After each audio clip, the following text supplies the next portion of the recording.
Hello, my name is Professor Fabian Alfie. I'm a professor of Italian at the University of Arizona, and I've been affiliated with the Humanities Seminars Program for several years now. Please join us this summer, July of 2013, to study Dantes Paradiso. Dantes Paradiso is quite different from Dantes Inferno or Purgatorio. If Dantes Inferno is about human evil, and Dantes Purgatorio is about human nature and redemption, then Dantes Paradiso is about salvation, goodness, transcendence, and eventually, God. Dante travels with Beatrice through the created cosmos, going from planet to planet and learning about respective virtues at each one. Eventually, he and Beatrice move beyond the created cosmos in what's called the Empyrean. This is where God is. And Dante ends his poem audaciously with a vision and description of God in his true form. Dante presents a vision of the cosmos which is Earth-centered. So each of the planets is circling around the Earth.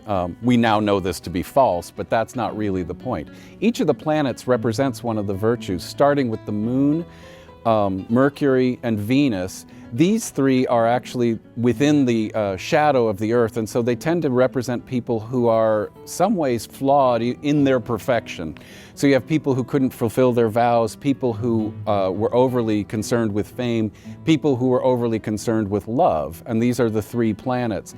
Then we get to the Sun, and this is the planet, as Dante understood it, which represents wisdom. And beyond this are the planets that are beyond the Earth's shadow, with Mars, Jupiter, and Saturn.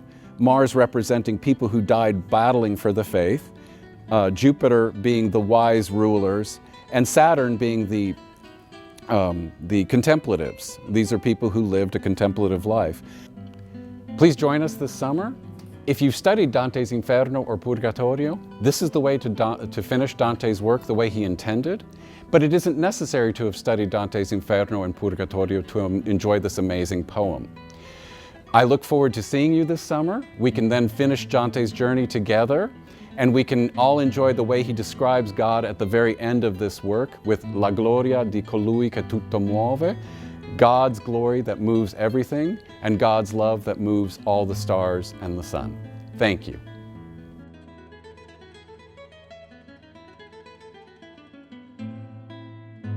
It's been an amazing thing. My parents for the past several years have been taking the Humanities Seminars Program. They live in Kansas City, but they've flown down to take these with me. And I have to admit, the first time I had to teach one, which was Inferno in 2010, for the first time in a very long time I had stage fright thinking, oh my gosh, my parents are in the room.